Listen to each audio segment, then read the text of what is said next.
Alright, now that you've set your settings, you're into the game itself. The first thing you want to do is save it. Save it however you want. You'll want, I do multiple saves, especially turn one. You're gonna want multiple saves because some things you do in turn one you can't undo without starting over. So you don't want to be in that situation. You can see here what save names I use. Turn slot 15 I use for the actual executable, the one that I send back to over to Helson, and the one he'll send back to me to run. I save multiple end of turn saves. I usually keep 10, just because I had issues in the past where something was not right, the game screwed up, whatever. You never know when you might need to go back a turn, or you want to go back. Hey, I didn't do this. Why? What the hell? And you go back and, oh, I didn't tell them to do it. That's on you. So not much you can do about that. So it is what it is there. So you do your saves, and then you can start entering your orders. One of the first things I recommend you do on turn one, hit J, your hotkey to your industry. The first thing I want to do, I come in here and I turn off repairs. You see on the main screen, and this will globally turn off repairs on everything, all your industry. You can check, see, armaments are turned off, aircraft are turned off, so forth. The reason you do that is because most of this stuff you don't want to repair. Why would you ever repair manpower? You get so much of it, there's no reason to. And there's a lot more stuff you don't want to be repairing on its own than there is. Of this screen, you only want to mess with these three early in the game: engines, air, and R&D. Unless you're expanding vehicle and armament factories as well. So you just turn them globally off, all repairs. And then you want to come through and just make sure, I believe engines are the first one. Yeah, upgrade. This will automatically upgrade them to the next engine.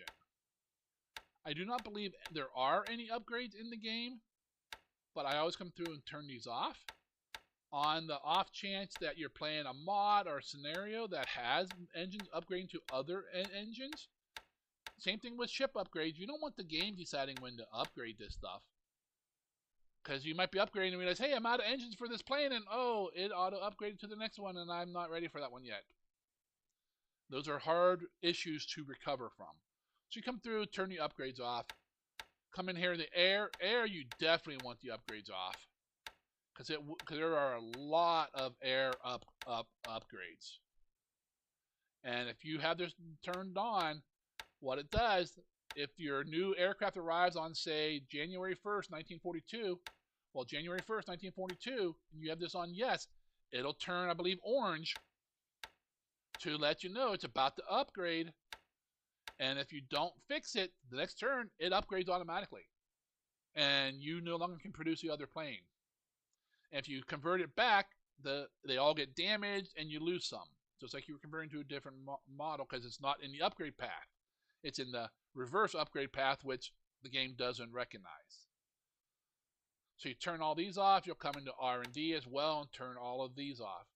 You don't want the computer making decisions for you, because especially older games like these, great games, but the AI is scripted. It's not a real AI. Like even today we have some AI, but you still, even if this game was brand new today, I would turn all this off. I don't want the AI determining when to do stuff that I want. No, I hate when Windows does upgrades that I can't control. No, I want full control. That's kind of my issue, but that's, you guys might feel that way, you might not. So you go through, you turn repairs off on all of them, turn the upgrades off on all of them. And that's where you start. So then I sort by base. And then what it is, I go to each of these bases. So you click on it. It takes you to the base. This is Gifu, a little base in the middle of Japan. What you want to do, any base that has like engine factories, aircraft factories, or R&D factories for sure, you have to come in and make sure it has enough supplies. Because in order for any industry, anything, manpower, any industry, heavy industry, manpower, anything, to repair, the base has to have 10,000 supplies minimum to repair that one point. Now, if you have 10,000 supplies, it'll repair one, then spend that 1,000, go to 9,000, and then if there's another factory there, it checks, do I have 10,000 supplies? Oh, no, you don't. So he won't repair. So if you don't have at least, if you don't go in and manually set these, if you're lucky, it'll repair one point from one factory every turn. You can't afford that. In Japan, you need to get your economy up and running as soon as possible and hit the game full speed. So you come in here, most of these, if there's only one or two factories here, I'll set it to like 3 or 4 or 4,000 to supply draw. If there's a bunch, I'll come in here and just set it to like 10. If you do not know, the supplies required draw, the supply draw you can set the game during the supply movement phase towards the end of the turn. It'll try to draw 3 times this amount. So if I put 10,000 here, it'll try to bring 30,000 supplies into Gifu and keep it here as long as I have this here. So of course, once you repair all your factories up, you come in here and turn all these down. That way supply goes where it's needed. But early on, a lot of these bases are not going to have supply, and they won't draw much in. It'll take days, if not weeks, before it draws enough supplies in here for you to start repairing your factories. So then once you do that on this base, you hit back. Do not hit exit, because it sends you all the way back to the main screen. Hit back, it takes you right back where you were. Go to the next factory. Yeah, see, his supply draw is only 300. So you jack him up to at least 3,000. You want to do that for every base that has an engine factory in it. And some of these have multiple. So you would need like 10,000 for the first one. That's go to 11,000 for this one. 12,000. 13,000 supplies have to be here for each of these engines to repair one. And that's just engines. Because once you do engines, you need to go to aircraft factories and do the same. Now, the nice thing is, a lot of these bases are the same. You'll notice you have a lot of cities that have, most of your industry is in the same area. So you'll go through and increase supply for all of these that aren't already done. See, the first 3 aircraft factories are in Gifu again. I hit the wrong one. I already increased Gifu. Now, if you only move that up to like 3,000 or 4,000, then you go, oh wait, I have 3 more factories here. Oh, I better bump it up another 1,000 or 2 because now I have 3 more draw. And then come into the research factories. Now these aren't as critical because these don't repair nowhere near the same speed as engines or aircraft. Engine factories and normal aircraft production factories should repair 1 point every day. Even research engines repair 1 point a day. So you have to take that into consideration. If you have 4 engine factories, 5 aircraft factories, that's 9,000 supplies a day you are consuming from that one base. And then R&D is of course random whether it repairs every day.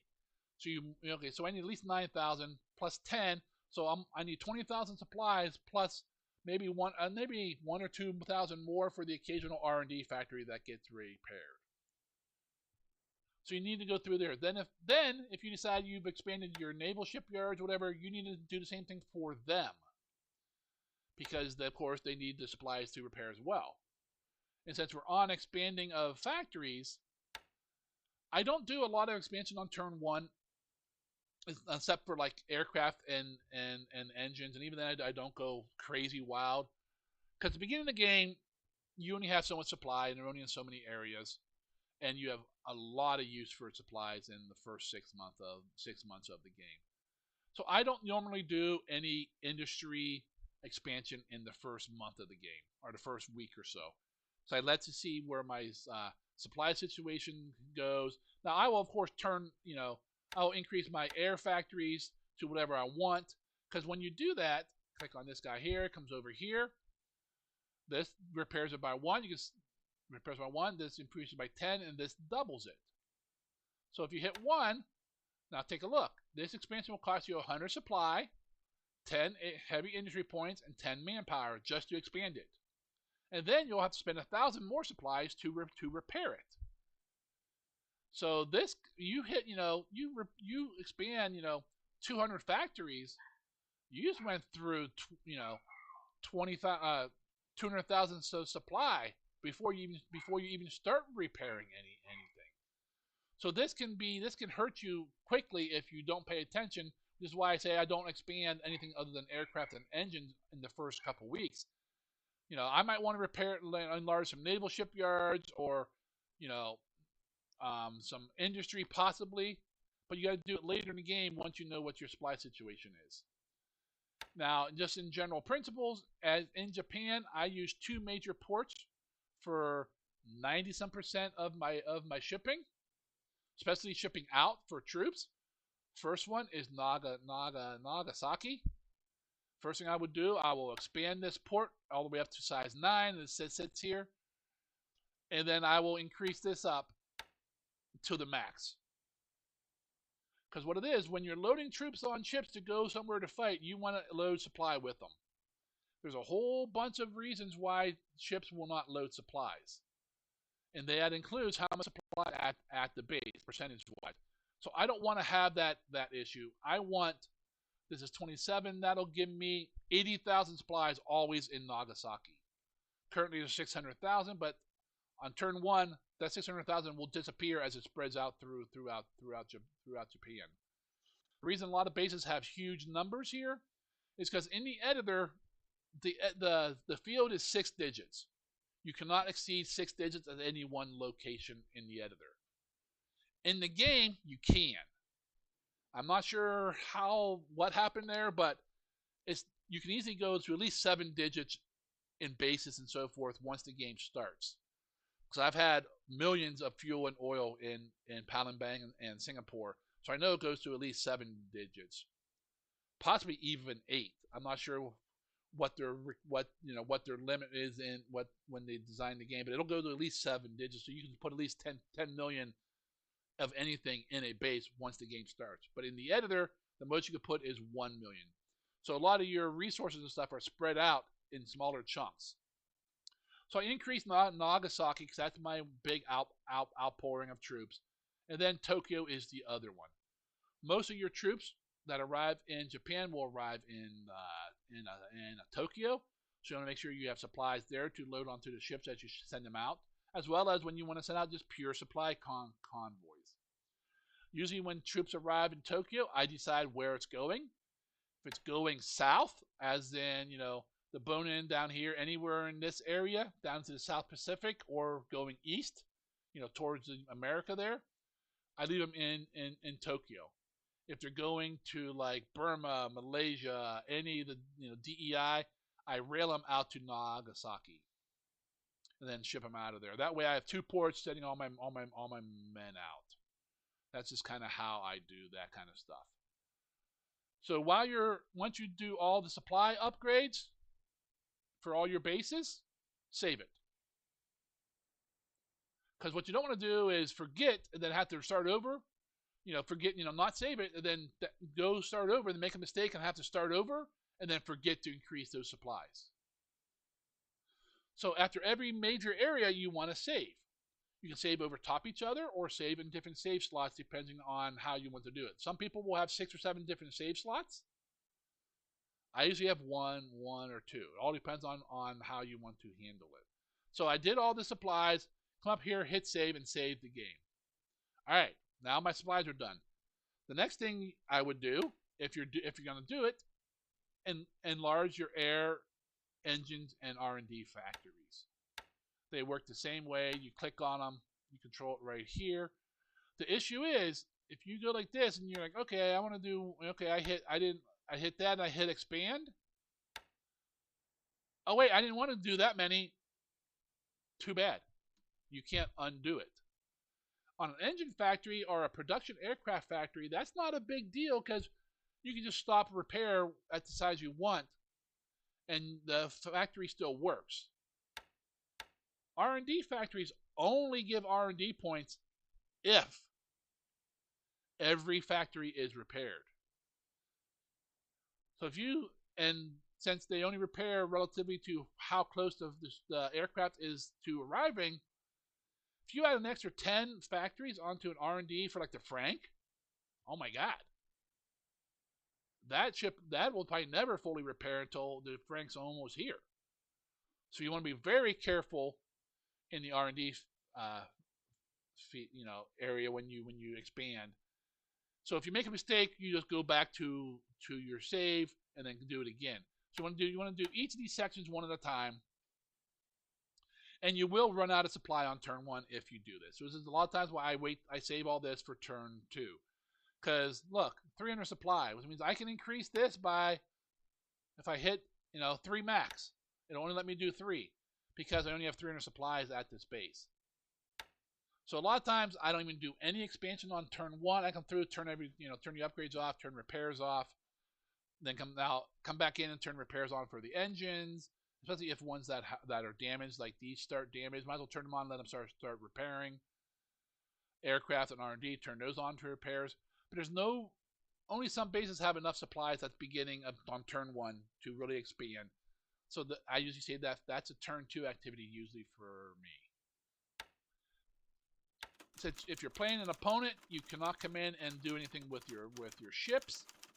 So that's also turn 2 or later activity. Halting ships, accelerating ships. You have no control over that right now.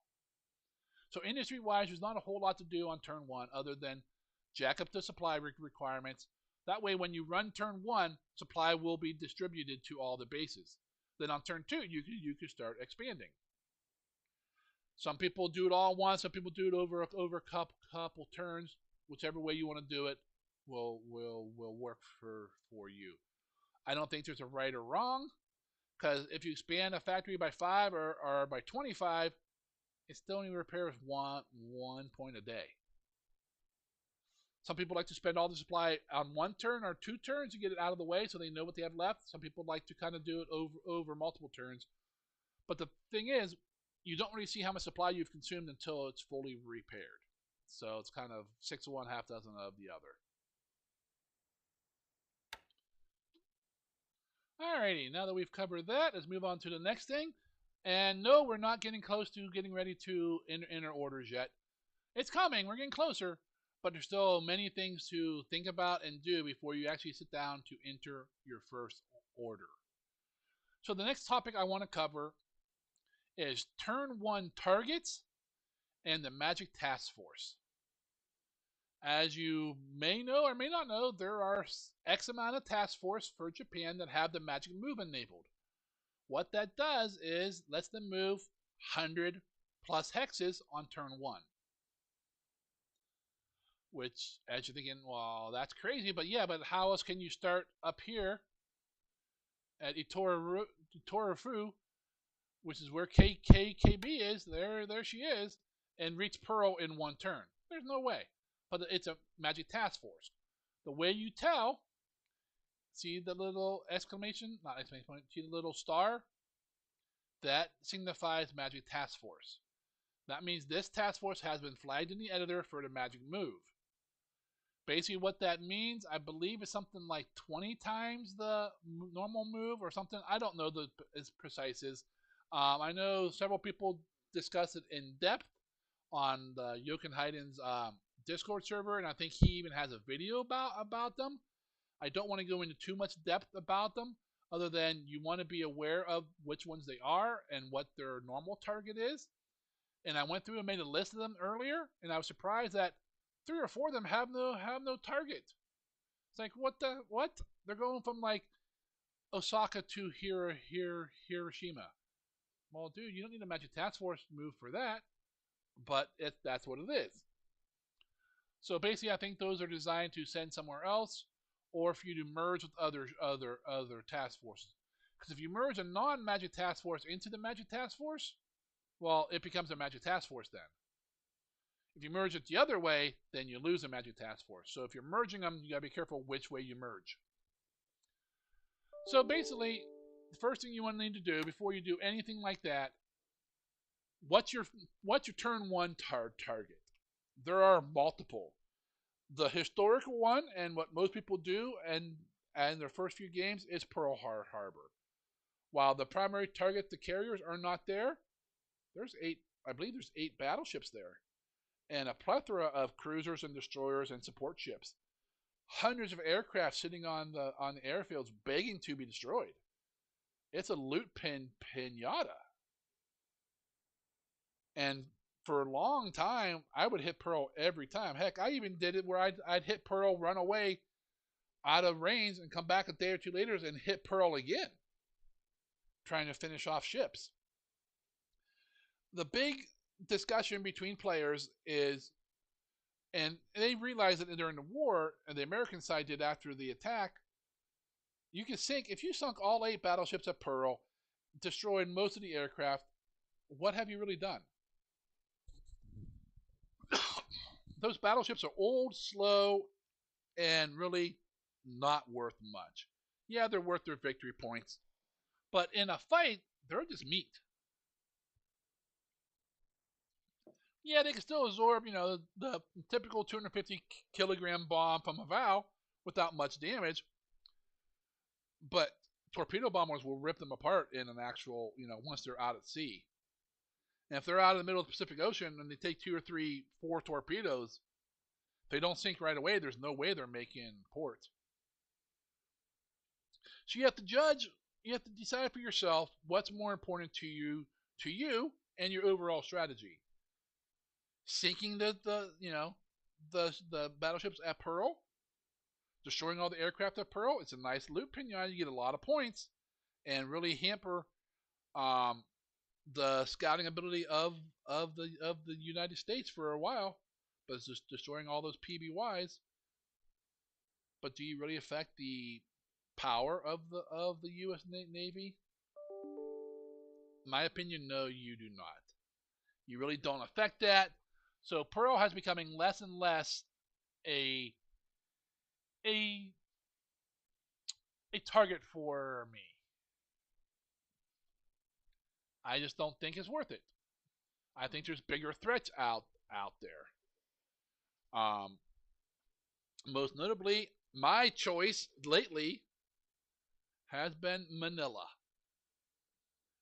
Now, Manila doesn't have the wonderful loot pinata of battleships and aircraft, but it does have something I consider more dangerous, like 30 American subs.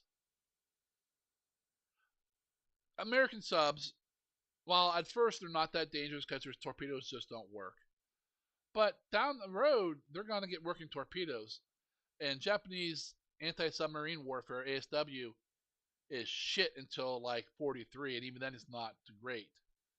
Those subs are going to be around a long time, and they're going to take tolls. I have lost probably as many subs to I have lost probably as many carriers to subs as I have to enemy carrier action. It's nothing like getting a new carrier out of Nagasaki, sending it down to the South Pacific to join the rest of the fleet to engage the U.S. carriers, and having a sub find it on the way down and put a torpedo or two in and do it. No, it doesn't sink, but okay, you have to go all the way back to Japan, spend months in a repair yard just to do it all over again. And that we're not even talking about the Dutch subs who have working torpedoes from day one. So my normal go-to has been bombing the Manila port. Some people even in their house rules will limit how many ports you can hit on turn one to only one carrier attack on a port. So because you can split KB into 2 or 3 groups and hit multiple ports if you wanted to. I don't really advise that too much because 1 or 2 carrier strike on a big port isn't that useful. You just don't have enough. You just won't do enough damage, especially not at Pearl. Hitting a battleship with half a dozen bombs or 1 or 2 torpedoes, yeah, you do some damage, but there's no way you're gonna sink them. So you want to decide which port you want to hit, and you have 3 or 4 choices. Due to the magic move, you can hit Pearl, you can hit Manila, you could hit Singapore, and I've seen people go down south as far as I believe Sydney. I think with the magic move, you could reach Sydney Harbor on turn 1. Now, of course, that's a little far fetched. Like they wouldn't notice.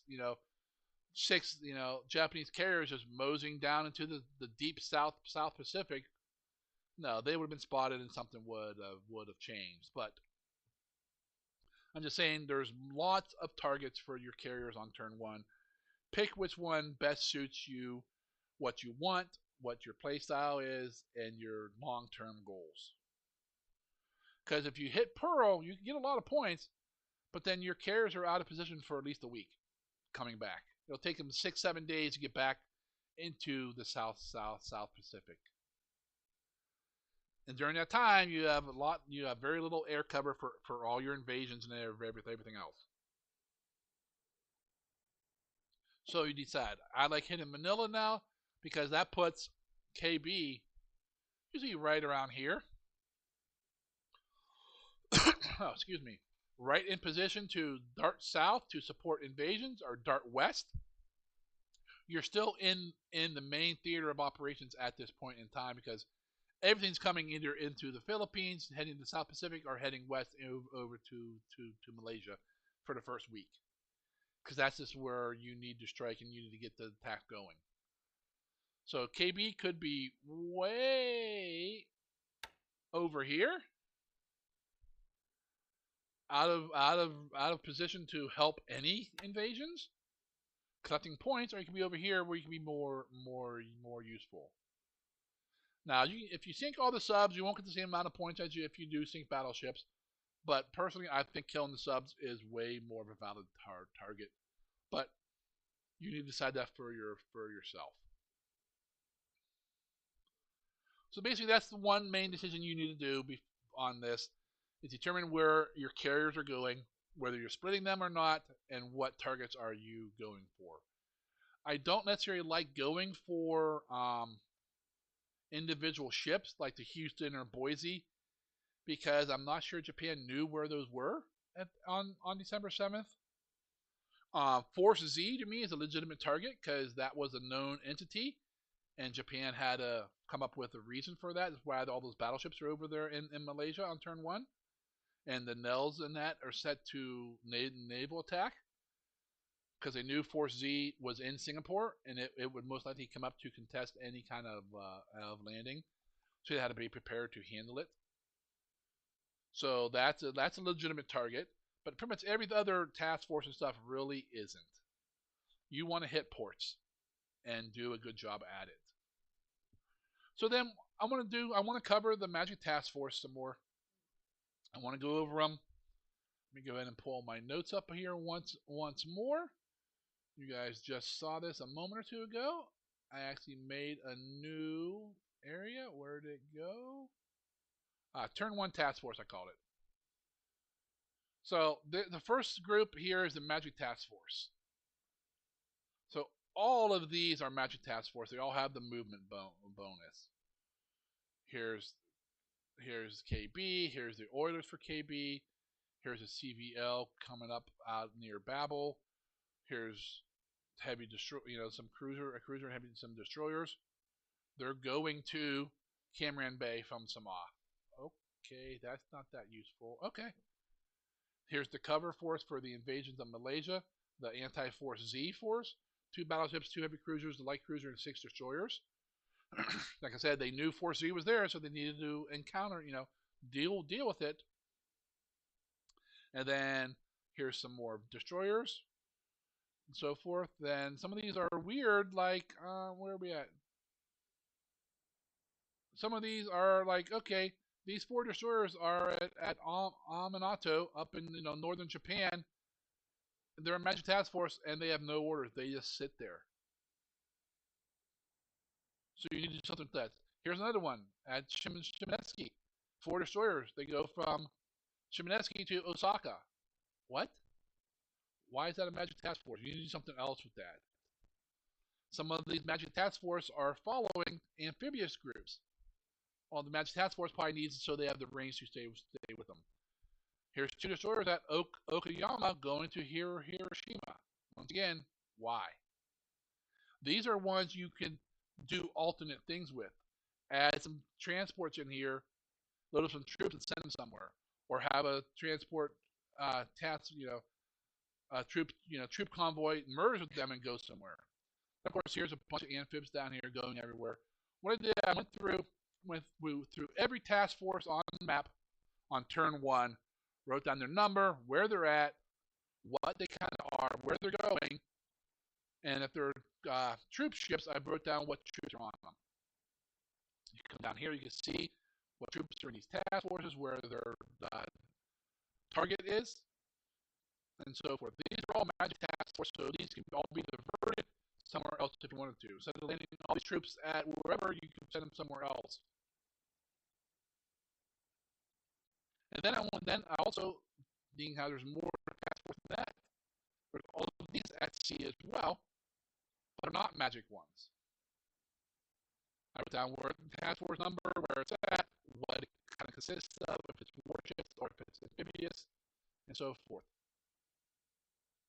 So there's a bunch here as well. Something you could do is, where is it at?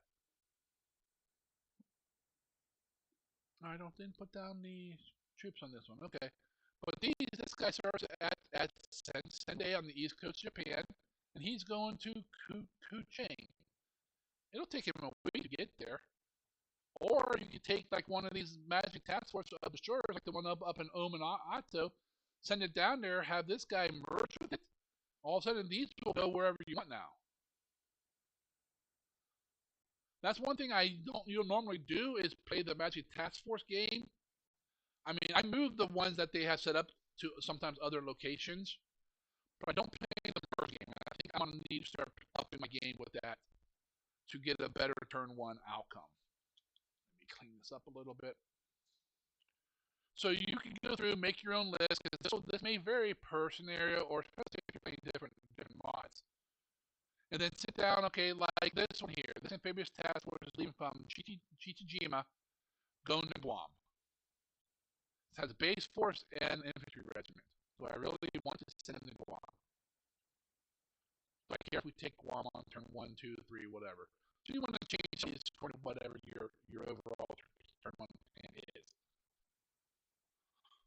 One thing that this also goes right into is these are all bits of divisions. Turn 1, Japan has, I think, like 7 or 8 divisions split up into small chunks everywhere. And you're sending them even farther apart. Eventually, like when you go take Singapore or possibly Clark Field or you want divisions, not individual small units. Because divisions take more punishment and give more punishment as compared to the same amount of assault strength in multiple units. 3 regiments of a division are weaker than the division put all together. Even though on paper they're exactly the same, in game they are not. Just so you know that. You want your divisions built to take on heavy targets. So that kind of take right into the next topic I got here. Where is it at here? Divisions. On turn 1, Japan has, I think, 12 divisions, infantry divisions, worth of troops to assault wherever the hell it wants to go.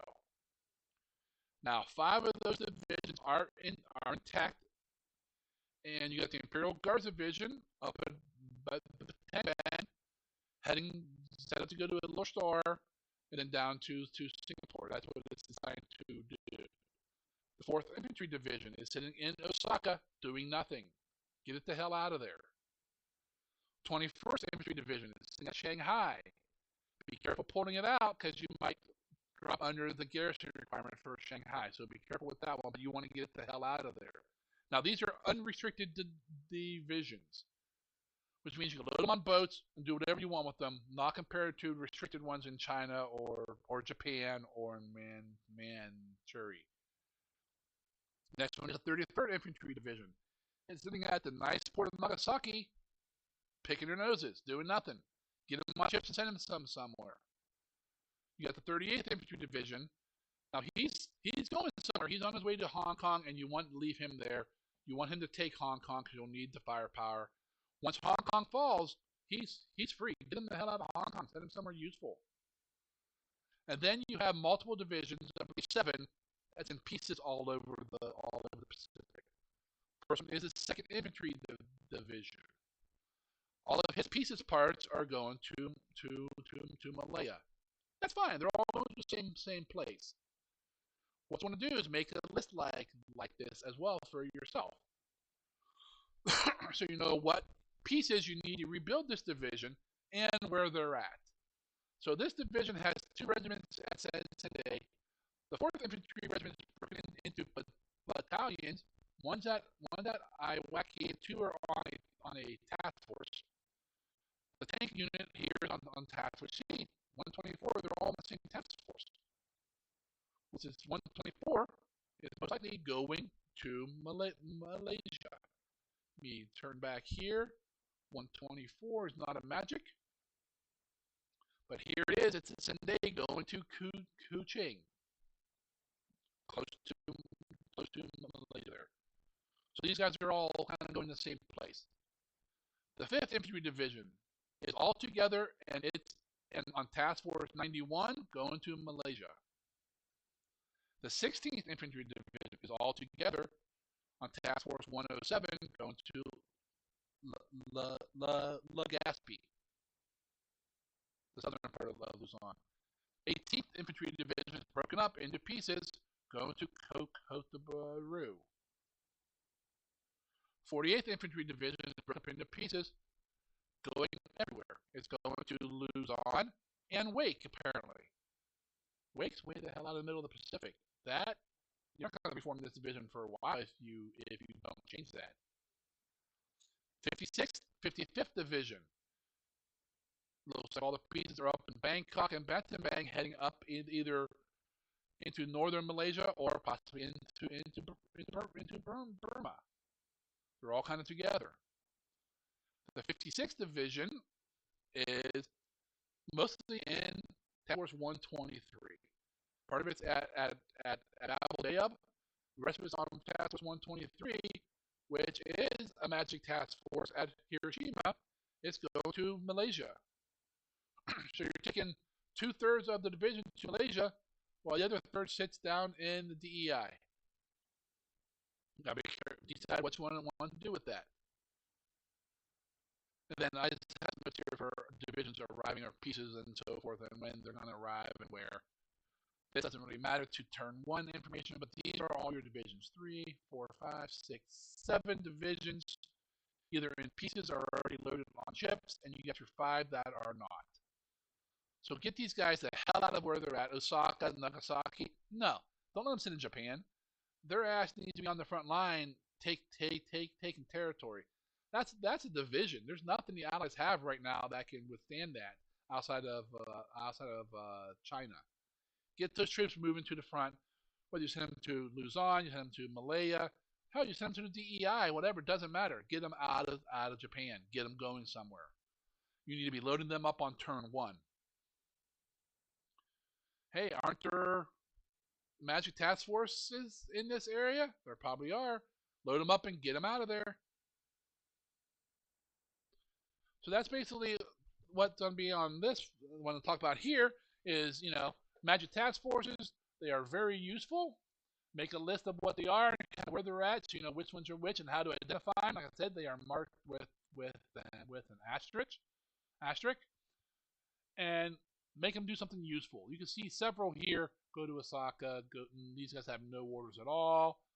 Make them do something useful for you, to whatever your plan is. All these task forces here, you can send them somewhere else if you want. So figure out what your primary targets are on turn 1 and hit them hard. It all depends on what your plans are, whether you want to focus Malaysia or Luzon first. You don't really have the power to split between them. If you split between them, you will take both late. You won't really have enough attack power to possibly even take Clark if he gets all his troops there, and definitely not to clear out the Bataan Peninsula. And if you split evenly, you definitely won't have enough firepower to take Singapore. So you got to kind of pick which one you want is more important to you. Send the bulk of your troops there. Once you take that one, then backfill to the other one to help up with them. You can also jump around.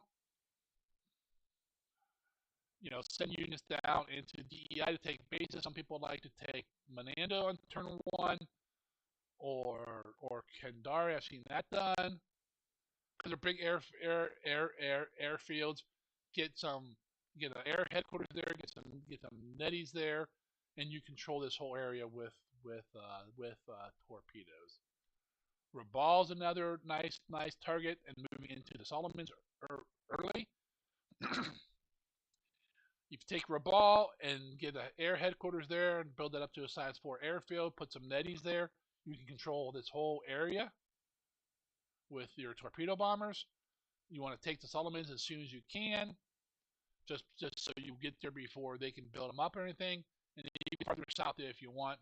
You kind of want to plan where you want to go, and then kind of have I have to have this area, I would like this area, and this is a wish.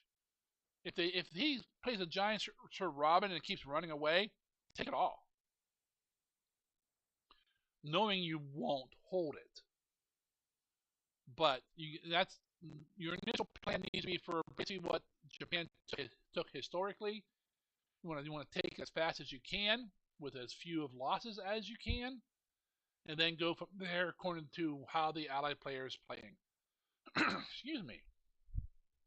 Some will be very aggressive in your defense, and losses will be heavy on both sides. Some turn and run, and they don't play defense for the first couple months of the war. Every opponent is different, and every game is different. So tune your strategy as you go to how your opponent's playing. And just because he's running doesn't mean he's not going to stop, turn around, and kick in the teeth. Just because they're running doesn't mean you don't have to escort your troops into DEI. A lot of people like to run at first, use it to lull you into, oh, he's running, I don't have to defend nothing. And then all of a sudden you've lost a division of troops on transports because Force Z escaped and showed up in the DEI and just mauled your invasion force because you had 3 destroyers covering it. Play smart, and you'll may have a better game. But okay, I want to end this video here for this part. I'll be back with more turn 1 stuff though in a few minutes.